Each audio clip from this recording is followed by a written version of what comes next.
मैं ये आपसे अर्ज कर रहा हूँ कि आप गुलाम हैदर के केसेस फाइट कर रहे हैं, आप पहले नंबर पर इंडियन है, फिर मुसलमान है, फिर आप गुलाम हैदर के वकील हैं। आपकी इस हद तक तज़ीक जो एक बच्चा समझ रहा है कि बराह रास्त आपको टारगेट किया जा रहा है, बराह रास्त, तो वजह क्या है, इसके पीछे कौन है? सबसे बड़ी बात मैं आपको बता दूं कि मैं जो अपने आप को समझता हूं कि मैं अपने आप को भारतीय पहले समझता हूं। मैं मुसलमान बाद में हूं, वकील बाद में, हाँ मुसलमान बाद में हूं, वकील बाद में हूं। सबसे पहले मैं भारतीय हूं, बाबा भीमराव अंबेडकर जो हमारे प्रेरणा स्रोत है, उनकी तस्वीर मेरे ऊपर लगी हुई है। हमारे भारत का तिरंगा देखेंगे आप, ये लगा हुआ है। मैं सबसे पहले भारतीय हूं। गुलाम हैदर ने भारतीयों को पुकारा है, गुलाम हैदर ने भारत की माओं को पुकारा है, भारत की बहनों को पुकारा है, भारत की बेटियों को पुकारा है, भारत की सरकार को पुकारा है, माननीय नरेंद्र मोदी जी को पुकारा है, माननीय अमित शाह जी को पुकारा है, माननीय योगी जी को पुकारा है, और भारत के प्रशासन को पुकारा है, भारत की न्याय व्यवस्था को पुकारा है, वकीलों को पुकारा है, और भारतीय अदालतों से उसने गुहार लगाई है।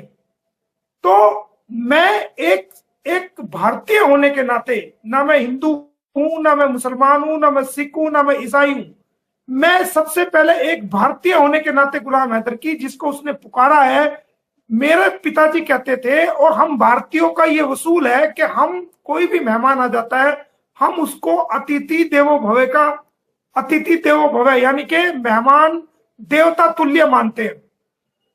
और कोई इंसान, चाहे वो दुश्मन भी क्यों ना हो, चाहे वो हमारा दुश्मन भी क्यों ना हो, अगर वो हाथ जोड़ करके हमसे कोई विनती करता है, हमसे कोई गुजारिश करता है, हमसे कोई रिक्वेस्ट करता है, तो भारत की संस्कृति, हमारी भारतीय संस्कृति ये कहती है कि उस दुश्मनी को भूल करके के जो आपके दरवाजे पे आया है, जिसने आपके सामने हाथ जोड़े है, रिक्वेस्ट करी है, उस दुश्मनी को भूल करके आप उस हाथ जोड़ने वाले की जायज मनोकामना को पूरी करोगे। ये हमारी भारत की संस्कृति है, ये हमारे भारत की एक अच्छी आदत है।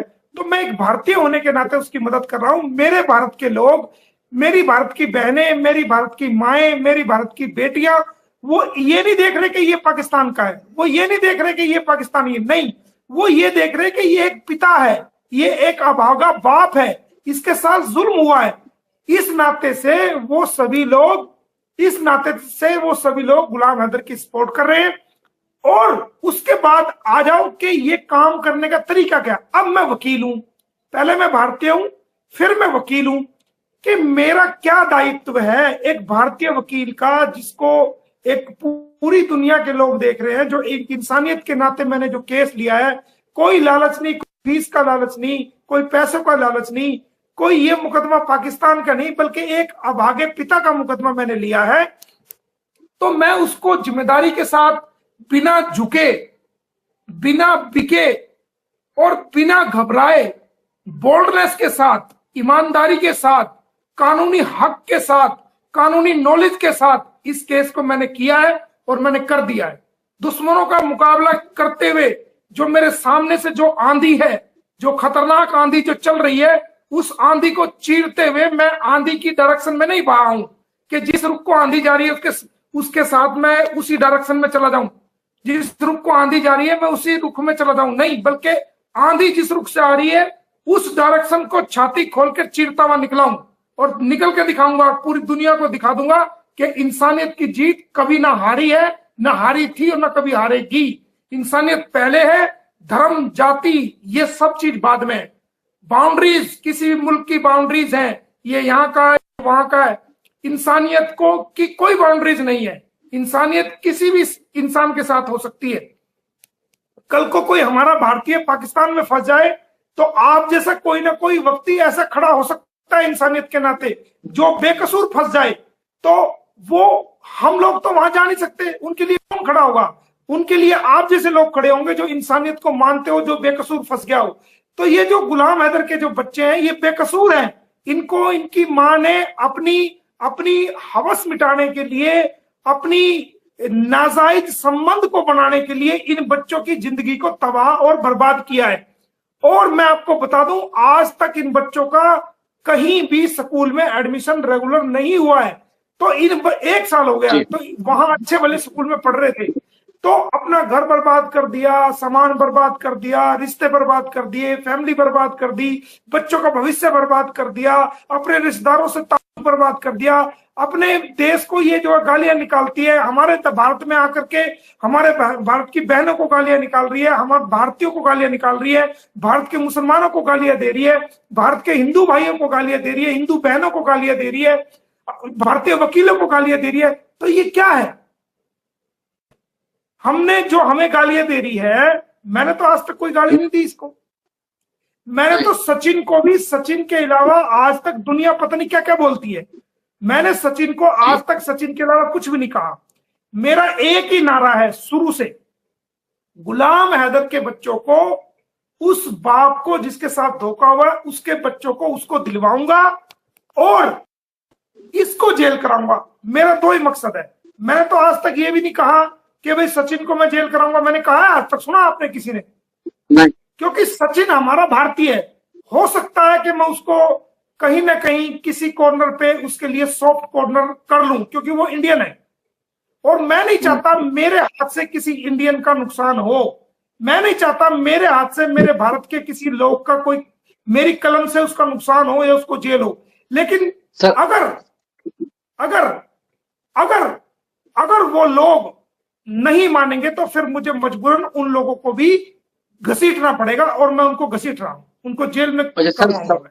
सवाल यहाँ ये होता है, यहाँ ये सवाल पैदा होता है कि आपके पास गुलाम हैदर का पावर ऑफ अटॉर्नी है, गुलाम हैदर के वकील की हैसियत से आप केस लड़ रहे हैं, लेकिन दूसरी जो आपको जिस किस्म की मुज़ाहमत का सामना करना पड़ रहा है, आपको ये स्टेप उठाने से पहले आपके स्टेप उठाने से पहले वहां की जो गवर्नमेंट है, वहां के जो शासन प्रशासन या पुलिस जितने भी डिपार्टमेंट है, उनको नहीं एक्टिव होना चाहिए था। उनकी जिम्मेदारी, उनका फर्ज नहीं बनता। ये जो आप जिम्मेदारी ले रहे हैं एक भारतीय होने की वजह से, वो उनकी जिम्मेदारी नहीं थी। इसको लगाम देते, इसका मुंह बंद करते, उसको जेल में डालते, उसको सजा देते। मैं शुरू जो सवाल था, शुरू मेरा यहाँ से हुआ था, ये मोमिन मलिक को गाली नहीं पड़ रही, ये भारतीय को गाली पड़ती है। ये मोमिन मलिक या किसी और खातून को नहीं पड़ती, वो इंडियन को गाली पड़ती है। किसकी वजह से? सीमा की वजह से, उसके मुंह से। तो वहां के डिपार्टमेंट क्या कर रहे हैं सर? देखिए, असल में बात यह है कि ये जो सीमा हैदर, जो ये आपकी जो सीमा हैदर जो है, ये आपकी प्रोडक्शन है ना, ये आपकी प्रोडक्शन ही गलत हुई है। ये आपने कैसा बीज पैदा किया है, ये कैसा बेशरम बीज पैदा किया आपने। ये खेती गलत की करी है पाकिस्तान ने, ऐसा गंदा बीज पैदा कर दिया। इसको भुगत रहे हमें, हमारे भारत की जनता भुगत रही है, हम भुगत रहे हैं, भारत के लोग भुगत रहे हैं, भारत की एजेंसीज भुगत रही है। ये बीज तो वहीं का है ना, ये भारत का बीज नहीं है, ये भारत का बीज नहीं है, ये गलत, ये तुम्हारा, ये एक मिनट, ये देखो, सारी दुनिया, सारा देश कभी गलत नहीं होता, सारे इंसान कभी गलत नहीं होते। मैं सिर्फ सीमा हैदर की बात कर रहा हूं। ये जो तुम्हारा जो सीमा हैदर का नाम का जो बीज तुमने बोया है, जो ये बोया गया है, ये बीज सड़ा हुआ बीज तुमने बो दिया। इसकी ये तो 1 साल से यहां ही है, 26-25 साल की, 27 साल ये वहां रही सर। तो तुमने इस सड़े हुए बीज को पहचाना नहीं था? इसकी हरकतों को पहचानते।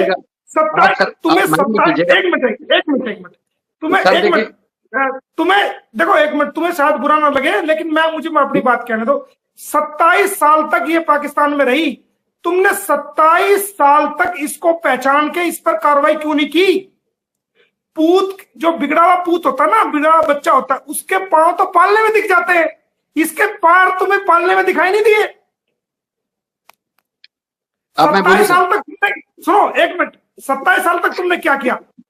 27 साल तक तुम्हें इसको सुधारना चाहिए था, इसको पहचानना चाहिए था। लेकिन ये 27 साल तक जब अपने देश को धोखा दे सकती है, अपने मुल्क को धोखा दे सकती है, वहां की सरकारों को धोखा दे सकती है, अपने रिश्तेदारों को धोखा दे सकती है, अपने पति को धोखा दे सकती है, आप जैसे पड़ोसियों को धोखा दे सकती है, पत्रकारों को धोखा दे, तो हमारे यहाँ तो 1 साल हुआ है, इसने यहां आके हमारी भारत की एजेंसीज, जो हमारे भारत की पुलिस एजेंसीज है, उनको गुमराह किया, उनको सच नहीं बताया, उनको झूठ बोला। हमारे भारत की जो इंटेलिजेंस है, उनको सच नहीं बताया, उनको झूठ बोला। और ये इतनी एक्सपर्ट है रोने में धोने में, बच्चों को सामने कर देती है। तो जो हमारे इंटेलिजेंस के आदमी है, जो हमारी पुलिस डिपार्टमेंट के लोग हैं, वो रहमदिल लोग हैं। उन्होंने देखा यार 4 बच्चे हैं। सर सुनो, लेट मी कंप्लीट। उन्होंने देखा कि 4 बच्चे यार पाकिस्तान, चलो ठीक है पाकिस्तान से हमारी लड़ाई झगड़ा होता रहता है, लेकिन 4 बच्चे यार ये आ गई। अब ये जो कह रही है साहब सच कह रही हो, तो इसी की बात को सच मान लिया। अब सच, इसकी बात को सच मान के एफआईआर में लिख दिया। इसने बताया जी, इससे पूछा तू बता किसकी बीवी है, तेरा पति कौन है? कह रहे जी मैं तो गुलाम हैदर की वाइफ हूं, मैं गुलाम हैदर की वाइफ हूं, सचिन से प्यार हो गया, वो सऊदी अरब 3 साल से गया हुआ है, और मैं तो पहले भी नेपाल आई थी, इससे मिली थी, आज बच्चे लेके आ गई हूं, और मैं उसी की वाइफ हूं। तो जो पूछताछ हुई, तो जो ऑफिसर्स है, पुलिस ऑफिसर्स, उन्होंने पूछताछ में लिख दिया कि भाई हाँ ये गुलाम हैदर की वाइफ है। कोर्ट में गई, इसने कोर्ट को भी धोखा दिया। कोर्ट ने पूछा हाँ भाई नाम बताओ, इसने कहा सीमा हैदर, वाइफ, पति का नाम मेरा गुलाम हैदर। ठीक है, कोर्ट ने भी लिख दिया गुलाम हैदर पति का नाम। जमानत लगी, उसने पूछा हाँ भाई नाम बताओ, सीमा हैदर, पति का नाम गुलाम हैदर। ठीक है, वो जमानत भी मंजूर होगी। अब जेल वालों ने जब जेल में भेजा, उन्होंने पूछा क्या नाम है, सीमा हैदर, पति का नाम गुलाम हैदर। अब जब जेल से बाहर आ गई, जमानत होगी, एफआईआर दर्ज होगी, सारे काम हो गए, बाहर निकल के और फिर वो जो पल्ला सर पे था वो उठा के फेंक दिया। कहते मैं तो सीमा हैदर हूं सर, और मैं तो सचिन की पत्नी हूं।